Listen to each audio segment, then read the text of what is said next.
কিন্তু আমি ইসলাম সম্পর্কে কিছু তথ্য পড়ার পর আপনি যদি প্রশ্ন করেন আপনার ভাবা উচিত, এই ইস্যু সম্পর্কে আরও জানতে চাই।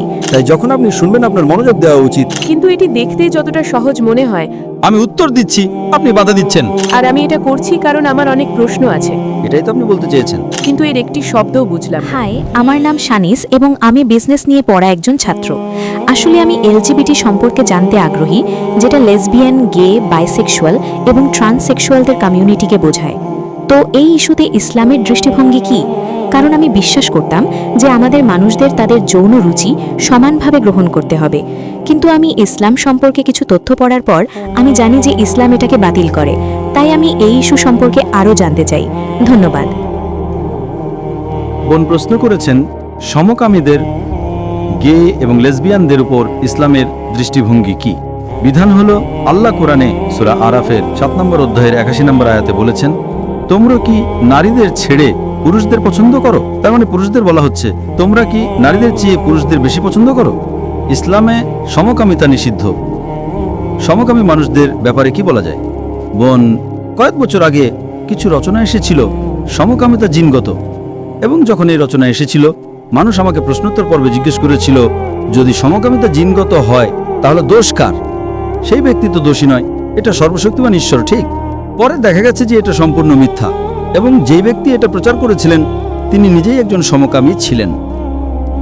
আজ মনোবিজ্ঞানীরা আমাদের বলেন, যখন একজন মানুষ সীমা ছাড়িয়ে যায় সে এমন জিনিস চাইতে থাকে যা অস্বাভাবিক।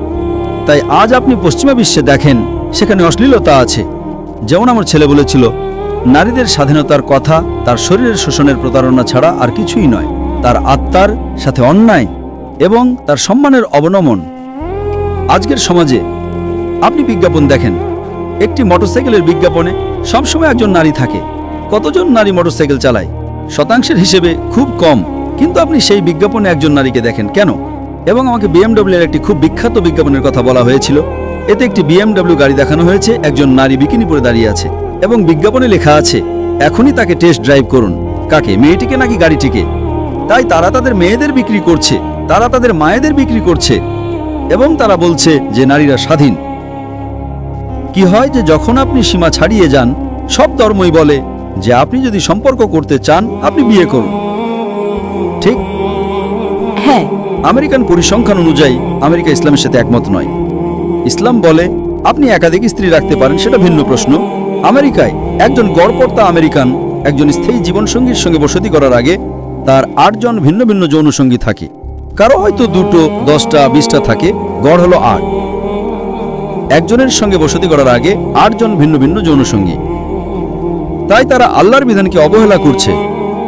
আপনি কি জানেন, আমেরিকান পরিসংখ্যান অনুযায়ী আপনার দেখা প্রতি 12তম ব্যক্তি অজাচার করেছে।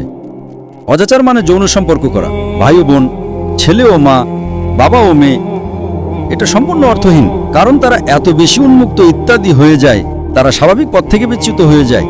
তাই তারা এমন জিনিস চায় যা ভিন্ন। তাই যখন তারা বিষমকামিতায় এত বেশি অভ্যস্ত হয়ে যায়, তারা সমকামিতা শুরু করে। এটা জিনগত নয়, এটা সেই সব জিনিসের উপর ভিত্তি করে যা আপনি অস্বাভাবিক কাজ করেন। মানসিকভাবে আপনি ভিন্ন কিছু চান, তখন আপনি সমকামিতায় যান। তাই যদি আপনি এই বিচ্যুতিগুলো বন্ধ করেন সেই পথ থেকে যা কোরআন এবং অন্যান্য ধর্মে নির্দেশনা দেওয়া হয়েছে, আপনি বুঝতে পারবেন এটা বন্ধ হয়ে যাবে। এবং আমার মনে আছে আমি প্রথমবার কানাডায় গিয়েছিলাম 1996 সালে। একজন পুরুষ আরেকজন পুরুষকে চুমা খাচ্ছে, এবং কানাডা সমকামীদের বিবাহ বৈধ করেছে। এখন এই সব কিছু আসছে কারণ তারা সত্য থেকে বিচ্যুত হচ্ছে। তারা বলার চেষ্টা করছে এটা জিনগত। এটা সম্পূর্ণ ভুল, এটা জিনগত নয়। কোনো বিজ্ঞানী প্রমাণ করেননি যে এটা জিনগত, এটা সবই অনুমান। এটা মূলত তারা আপনার স্বাভাবিক জিনিস থেকে ভুল পথে থাকে, এবং এটাই ঘটে। তাই এই কারণে যদি আপনি সর্বশক্তিমান ঈশ্বরের আদেশ অনুসরণ করেন তাহলে এসব কিছু ঘটবে না। তাই যে কোনো অবৈধ সম্পর্ক, সমকামিতা, গে, লেসবিয়ানিজম সবকিছু নিষিদ্ধ। আশা করি এটা প্রশ্নের উত্তর দিয়েছে। শুভ সন্ধ্যা স্যার, আজ আপনাকে এখানে দেখে আমরা খুশি। আমার নাম রমিকা চন্দ্রা এবং আমি ডঙ্গুক বিশ্ববিদ্যালয়ে জীববিজ্ঞানের একজন গবেষক। আজ আসলে আমার কোনো প্রশ্ন নেই, আমি শুধু একটি বিষয়ে আপনার মতামত জানতে চাই। কারণ বর্তমানে আমি একজন পাঠক হিসেবে কোরআন পড়ছি, যেটি ইংরেজিতে অনুবাদ করা। কিন্তু এটি দেখতে যতটা সহজ মনে হয় ততটা সহজ নয়। আমি হয়তো পুরোটা পড়ে গেলাম, কিন্তু এর একটি শব্দও বুঝলাম না। তাই আমি সময় নিয়ে পড়ছি। আর আমি এটা করছি কারণ আমার অনেক প্রশ্ন আছে। আজ আপনার কাছে আমার প্রশ্ন হলো, আপনি কি কোরআনের আয়াতগুলোকে জীবনযাপনের একটি উপায় হিসেবে অনুশীলন করার পরামর্শ দেবেন, যাতে আমরা এখানে কেন এসেছি তার কারণ পূরণ করতে পারি এবং এই জীবনের পরে আমাদের যেখানে যেতে হবে তার জন্য প্রস্তুতি নিতে পারি? বোন বলেছেন যে তিনি কোরআন পড়ছেন এবং এটি বুঝতে তার অসুবিধা হচ্ছে, যা স্বাভাবিক, কারণ সবকিছু বোঝা কঠিন। তাই তিনি প্রশ্ন করেছেন যে কোরআনের আয়াতগুলোর সবকিছুই কি আমাদের মেনে চলতে হবে, কারণ আমরা এখানে আছি, এবং এটা কি বাধ্যতামূলক যে যদি আমরা তা অনুসরণ করি তাহলে আমরা পরকালে জান্নাতে যেতে পারবো? এটাই তো আপনি বলতে চেয়েছেন। হ্যাঁ। বোন, এই কুরআন হলো সর্বশক্তিমান আল্লাহ তাআলার পক্ষ থেকে তার শেষ ও চূড়ান্ত রাসূল নবী মুহাম্মদ সাল্লাল্লাহু আলাইহি সাল্লামের উপর নাজিল হওয়া শেষ ও চূড়ান্ত ওহী। এই কুরআন হলো বিশ্বের সবচেয়ে ইতিবাচক বই। এটি মানবজাতির জন্য একটা ঘোষণা, দয়া এবং জ্ঞানের একটা ঝর্ণা।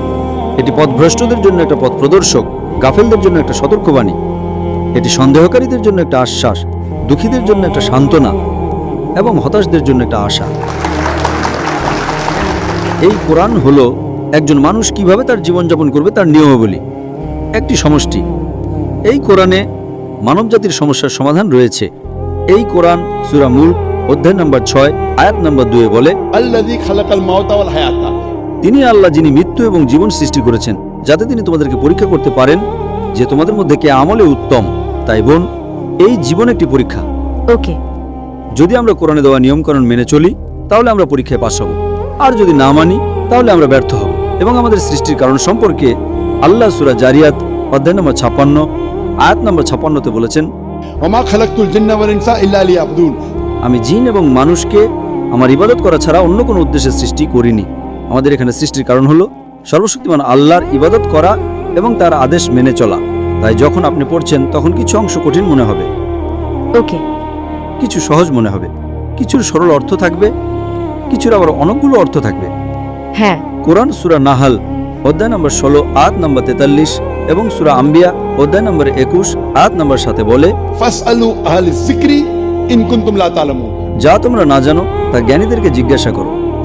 উদাহরণস্বরূপ, যদি কোরআনে এমন কিছু থাকে যা আপনি বুঝতে পারছেন না, তাহলে আপনি এমন কাউকে জিজ্ঞাসা করবেন যিনি সে বিষয়ে বিশেষজ্ঞ। যদি কোরআন বিজ্ঞান সম্পর্কে কিছু বলে তাহলে আপনি বিজ্ঞানীকে জিজ্ঞাসা করবেন। ওকে। যদি কোরআন গণিত সম্পর্কে কিছু বলে তাহলে আপনি গণিতবিদকে জিজ্ঞাসা করবেন। যদি কোরআন আরবি ভাষা সম্পর্কে কিছু বলে তাহলে আপনি সেই ভাষায় বিশেষজ্ঞ কাউকে জিজ্ঞাসা করবেন। সুতরাং আপনি যা বুঝতে পারছেন না তার উপর নির্ভর করে, অথবা এমন কিছু লোক আছেন যারা সাধারণত কোরআনের তাফসির বা ব্যাখ্যা বিশেষজ্ঞ। হ্যাঁ। তাই বোন, যা আপনি বুঝতে পারছেন না তা জিজ্ঞাসা করা উচিত যাতে আপনি আরো ভালোভাবে বুঝতে পারেন। এবং আমরা মানুষ হিসেবে এটি আমাদের স্রষ্টা সর্বশক্তিমান আল্লাহর বাণী, এবং এই জীবন বোন পরকালের জন্য একটি পরীক্ষা। আপনাকে অনেক ধন্যবাদ স্যার।